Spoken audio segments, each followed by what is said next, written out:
Hi everyone, ಇದು college ಟ್ರಿಪ್ದಾಗಿತ್ತು. So ನಮ್ಗೆ SCR activity ಅಂತ ಅಂದ್ಬಿಟ್ಟು ಕಾಲೇಜ್ ಡೇ ಟ್ರಿಪ್ ಕರ್ಕೊಂಡು ಹೋಗಿದ್ರು. ಸೊ ಅದು ಆವತ್ತಿನ ವ್ಲಾಗ್ ಆಗಿದೆ. ಅವತ್ತು ನಾನು 8:30ಗೆ ಹೋಗಿದ್ದೆ, ಆದರೆ ಅವರು ಕಾಲೇಜ್ ಬಿಡೋದೇ 10:30 ಆಗಿಬಿಟ್ಟಿತ್ತು. ಸೊ ಲೇಟ್ ಆಯ್ತಲ್ವ ಅಂತ ಅಂದ್ಕೊಂಡು ಹಾಗೆ ಹೋದ್ವಿ. ಹೋಗೋವಾಗ ಡ್ಯಾನ್ಸು ಮಸ್ತಿ ಎಲ್ಲ ಮಾಡ್ಕೊಂಡು ಹೋದ್ವಿ. ಹಾಗೆ ಒಂದು ಸ್ವಲ್ಪ ರೋಡ್ಗಳು ನೋಡ್ಕೊಂಡು ಹೋದ್ವಿ. ನಲ್ಲಿ ನಾವು ನಮ್ಮ ಡೆಸ್ಟಿನೇಷನ್ಸ್ಗೆ ಹೋದ್ವಿ. ಸೊ ನಮ್ಮ ಬಸ್ಸೇ ಬೇಗ ಹೋಗ್ಬಿಟ್ಟಿತ್ತು ಬೇರೆಯವ್ರಿಗಿಂತ. ಸೊ ಹಾಗಾಗಿ ನಾವು ಅದರಲ್ಲಿ ಟೈಮ್ ಎಷ್ಟಾಗಿದೆ ಅಂತ ನೋಡೋಕೆ ಟ್ರೈ ಮಾಡಿದರೆ ಬಿಸಿಲಿರೋದಕ್ಕೆ ಕಾಣಿಸ್ಲಿಲ್ಲ.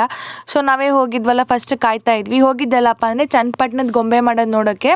ಸೊ ನಮಗಿದು SCR ಆ್ಯಕ್ಟಿವಿಟಿ ಆಗಿದ್ದರಿಂದ ಇಲ್ಲಿ ಸ್ವಲ್ಪ ಫೋಟೋಸು, ಪ್ರಾಜೆಕ್ಟ್ಗೋಸ್ಕರ ಮತ್ತು ಪ್ರೊಸೆಸ್ನೆಲ್ಲ ತಿಳ್ಕೊಂಡ್ವಿ.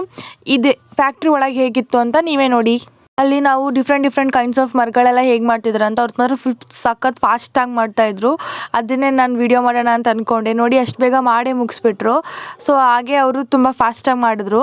ಫ್ಯಾಕ್ಟ್ರಿ ಒಳಗೆ ಹೋಗಿದ್ವಿ. ಸೊ ನಾವು ಈ ಫ್ಯಾಕ್ಟ್ರಿ ಎಲ್ಲ ನೋಡಿಕೊಂಡು ಅದರಲ್ಲಿ ಯಾವ ಥರ ಮಾಡ್ತಾರೆ ಅಂತ ನೋಡ್ತಿದ್ವಿ. ಅಷ್ಟರಲ್ಲಿ ನಮ್ಗೆ ಇದು ಕಾಣಿಸ್ತು. ಇದೇನೋ ತುಂಬ ಡಿಫ್ರೆಂಟ್ ಆಗಿದೆಯಲ್ಲ, ಹೇಗೆ ಕೈಯಲ್ಲಿ ಮಾಡ್ತಾರಾ ಅಂತ ಅಂದ್ಕೊಂಡಿದ್ವಿ. ಆದರೆ ನಮ್ಗೆ ಅಷ್ಟರಲ್ಲಿ ಗೊತ್ತಾಯಿತು, ಇಲ್ಲ ಅದನ್ನು ಒಂದು ಮಿಷಿನ್ ಇದೆ ಪ್ರಿಂಟರ್ ಥರ, ಅದ್ರಲ್ಲಿ ಮಾಡ್ತಾರೆ ಅಂತ. ಸೊ ಈ ಥರ ಮಾಡ್ತಾಯಿದ್ರು. ಆದಮೇಲೆ ಅಲ್ಲೊಂದು ಸ್ಟೋರ್ ಇತ್ತು. ಆ ಸ್ಟೋರ್ಗೆ ಹೋಗಿದ್ವಿ ಏನಾದರೂ ತೊಗೊಳೋಣ ಅಂತ. ಆದರೆ ನನಗೇನು ತೊಗೊಳಕ್ಕೆ ಇಷ್ಟ ಆಗಿಲ್ಲ. ನನ್ನ ಫ್ರೆಂಡ್ಸ್ ಎಲ್ಲರೂ ತೊಗೊಂಡ್ರು. ಅಲ್ಲಿ ಡಿಫ್ರೆಂಟ್ ಟೈಪ್ಸ್ ಆಫ್ ವುಡನ್ ಒಂದು ಆಟ ಸಾಮಾನು ಮತ್ತು ಡೈಲಿ ಯೂಸ್ ಸಾಮಾನುಗಳೆಲ್ಲ ಇತ್ತು. ಸೊ ನಾನು ಹೇಳ್ದಂಗೆ ಫೋಟೋ ತೊಗೊಳಕ್ಕೆ ತುಂಬ ಟೈಮ್ ಪಾಸ್ ಮಾಡಿದ್ದು. ನಲ್ಲಿ ಅದನ್ನು ಮುಗಿಸ್ಕೊಂಡು ಹೊರಗೆ ಬಂದ್ವಿ.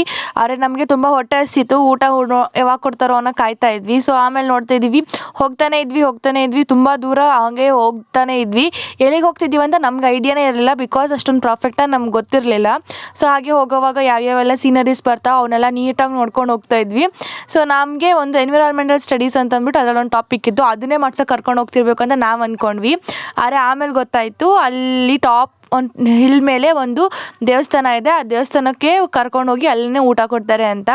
ಸೊ ಫೈನಲಿ ಊಟ ಎಲ್ಲ ಮಾಡಿಕೊಂಡು ವಾಟರ್ ಬಾಟಲ್ಸ್ ಎಲ್ಲ ರೀಫಿಲ್ ಮಾಡಿಕೊಂಡು ಆ ಬೆಟ್ಟ ಹತ್ತಕ್ಕೆ ಶುರು ಮಾಡಿದ್ವಿ. ನಾವು ಅಂದ್ಕೊಂಡ್ವಿ ಇದೇ ದೇವಸ್ಥಾನ ಅಂತ, ಆದರೆ ಅದಾಗಿರಲಿಲ್ಲ.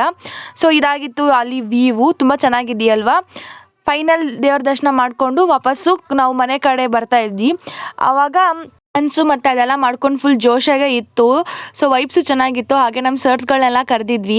ಸೊ ಹಾಗೆ ಎಲ್ಲ ಎಂಜಾಯ್ ಮಾಡ್ತಾ ಇದ್ವಿ. ಅಷ್ಟಲ್ಲೇ ಒಂದು ಇನ್ಸಿಡೆಂಟ್ ಆಯಿತು. ಏನಪ್ಪ ಅಂದರೆ ನಮ್ಮ ಇನ್ನೊಂದು ಬಸ್ಸಲ್ಲಿ ಏನೋ ಆಕ್ಸಿಡೆಂಟ್ ಆಗಿತ್ತು ಅಂತ ಅಲ್ಲಿ ಅವರು ಸ್ವಲ್ಪ ಪ್ರಾಬ್ಲಮ್ ಆಗಿತ್ತು. ಆದರೆ ನಮ್ಮ ಬಸ್ಸಲ್ಲಿ ಏನಾಗಿತ್ತಪ್ಪ ಅಂದರೆ ನಾವು ರೂಟ್ ಮಿಸ್ ಮಾಡ್ಕೊಂಡ್ಬಿಟ್ಟಿದ್ವಿ. ಹೆಚ್ಚು ಕಮ್ಮಿ ನಾವು ವಂಡರ್ಲಾ ಹತ್ರ ಬಿಡದಿ ಹತ್ರ ಹೋಗ್ಬಿಟ್ಟಿದ್ವಿ ಬೆಂಗಳೂರಿಗೆ ಬರೋದು ಬಿಟ್ಟು. ಸೊ ಹಾಗಾಗಿ ಸ್ವಲ್ಪ ಲೇಟ್ ಆಯಿತು. ಫೈನಲಿ ನಮ್ಮ ಕಾಲೇಜಿಗೆ ಬಂದು ತಲುಪಿ ಮನೆಗೆ ಬಂದ್ವಿ. ಇಷ್ಟ ಆಗಿದ್ರೆ ಲೈಕ್ ಮಾಡಿ, ಶೇರ್ ಮಾಡಿ ಮತ್ತು ಕಮೆಂಟ್ ಮಾಡಿ.